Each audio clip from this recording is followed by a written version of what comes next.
خبره مې دې پورې وګدا کړه چې وحی په جندل دا زمون عقاید دي او زمون ایمان دی. دا یوازې د مولا کار نه دی چې وحی به مولا پیجنی او تعریف د قرآن به مولا پیجنی، غرض د حدیث به مولا پیجنی، نه جی، دا د هر مسلمان کار. حدیث کے راضی جناب رسول اللہ صلی اللہ علیہ وسلم فرمائی کہ قرآن کریم کے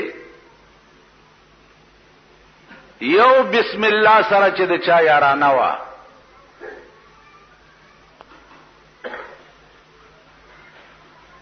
نو په بسم الله کې کتا سو اوشماري نو نولس حرف دي، نولس.